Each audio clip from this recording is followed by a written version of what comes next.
नमस्कार, मैं अशोक सिन्हा पत्रकार। बिहार में अगले मुख्यमंत्री सम्राट चौधरी होंगे। उनके नामों की सहमति लगभग आपस में बन चुकी है। सम्राट चौधरी नीतीश कुमार के सबसे पसंदीदा रहे हैं और मुख्यमंत्री के तौर पर भी वो पसंदीदा हैं। मुख्यमंत्री की जो समृद्धि यात्रा रही पूरे बिहार में, उसमें वो साथ साथ रहे और मुख्यमंत्री भी कई बार सम्राट चौधरी को आगे करके कहा कि ये बिहार को देखेंगे। तो कहीं न कहीं ये भी चुनाव का माध्यम है। कल सम्राट चौधरी के आवास पर, देश रत्न मार्ग में सम्राट चौधरी का आवास है, वहाँ पर ललन सिंह, संजय झा और कई बड़े नेता सम्राट चौधरी के घर पर आना जाना लगातार रहा। यह भी माना जा रहा है कि सम्राट चौधरी की पर सहमति बनी है और शायद उन्हें बधाई देने के लिए और अंतिम मुहर लगाने के लिए वहाँ पहुँच रहे हैं। शाम को राज्यपाल के सचिव भी पहुँचे सम्राट चौधरी के घर पर, करीबन 5 साढ़े 5 बजे पहुँचे और काफ़ी देर तक रहे। तो मंत्रणा हुई होगी अगले सरकार के गठन को लेकर, प्रशासनिक तैयारी को लेकर, किस तरह का मुख्यमंत्री का अपना एक विचार होगा शपथ ग्रहण में। तो ये सब चीज़ हुआ होगा जो कि सामने नहीं आया है। सम्राट चौधरी के बारे में हम आते हैं। सम्राट चौधरी शकुनी चौधरी के दूसरे पुत्र हैं। शकुनी चौधरी के 3 पुत्र हैं, सम्राट दूसरे नंबर पर हैं। शकुनी चौधरी 6 बार के विधायक रहे हैं और सम्राट चौधरी के माता पार्वती देवी भी तारापुर विधानसभा से विधायक रही हैं। और सम्राट चौधरी, शकुनी चौधरी मुंगेर जिले के तारापुर के लखनपुर गांव से आते हैं।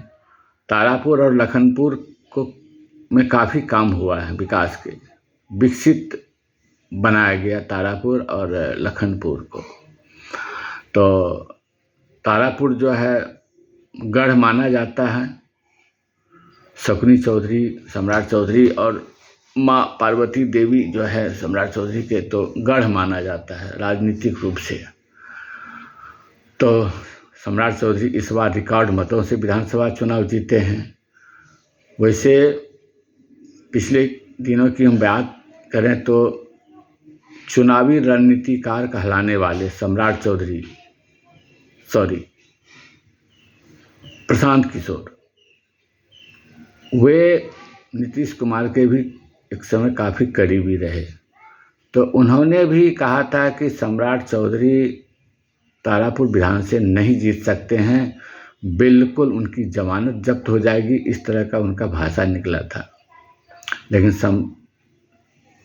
प्रशांत किशोर अपनी पार्टी बनाकर एक भी सीट नहीं निकाल सके और सम्राट चौधरी रिकॉर्ड मत से चुनाव जीते। सम्राट चौधरी लालू राबड़ी शासनकाल में भी रहे हैं और वर्तमान एनडीए में कई विभाग के मंत्री भी रहे हैं। वर्तमान में गृह मंत्री हैं। उनकी कार्यशैली तीक्ष्ण है, काम करने की शैली अच्छी है, तुरंत फैसला लेते हैं, मृदुभाषी हैं, लेकिन काम के मामले में कठोर हैं, कोई किंतु परंतु नहीं है।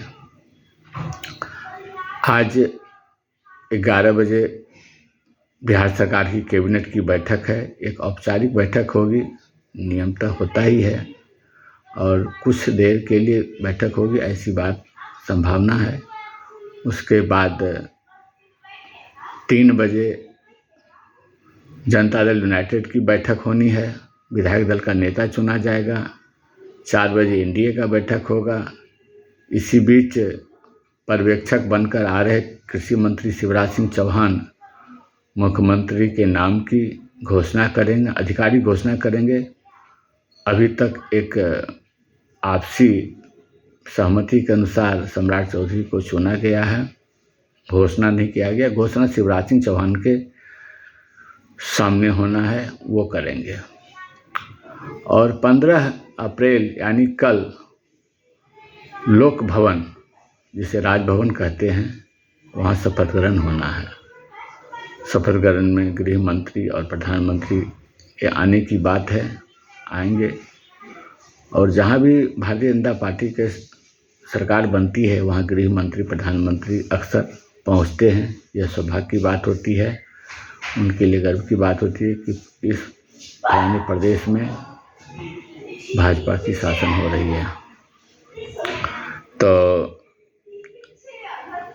बहुत वर्षों पहले शकुनी चौधरी कुर्मी चेतना रैली किए थे पटना में, और उस कुर्मी चेतना रैली से नीतीश कुमार जी को काफ़ी बल मिला था और उसके सहारे उनके मुख्यमंत्री बनने का मार्ग प्रशस्त हुआ था, द्वार खुला था नीतीश कुमार के लिए।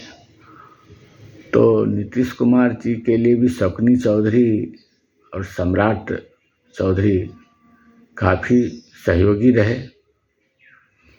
और आज कहीं न कहीं नीतीश कुमार को भी यह एहसास हो रहा है कि शकुनी चौधरी के कारण, और भी कई कारण हैं मुख्यमंत्री बनने के नीतीश कुमार के, लेकिन शकुनी चौधरी इसमें आते हैं तो उसका वो फलाफल सम्राट चौधरी को दे रहे हैं।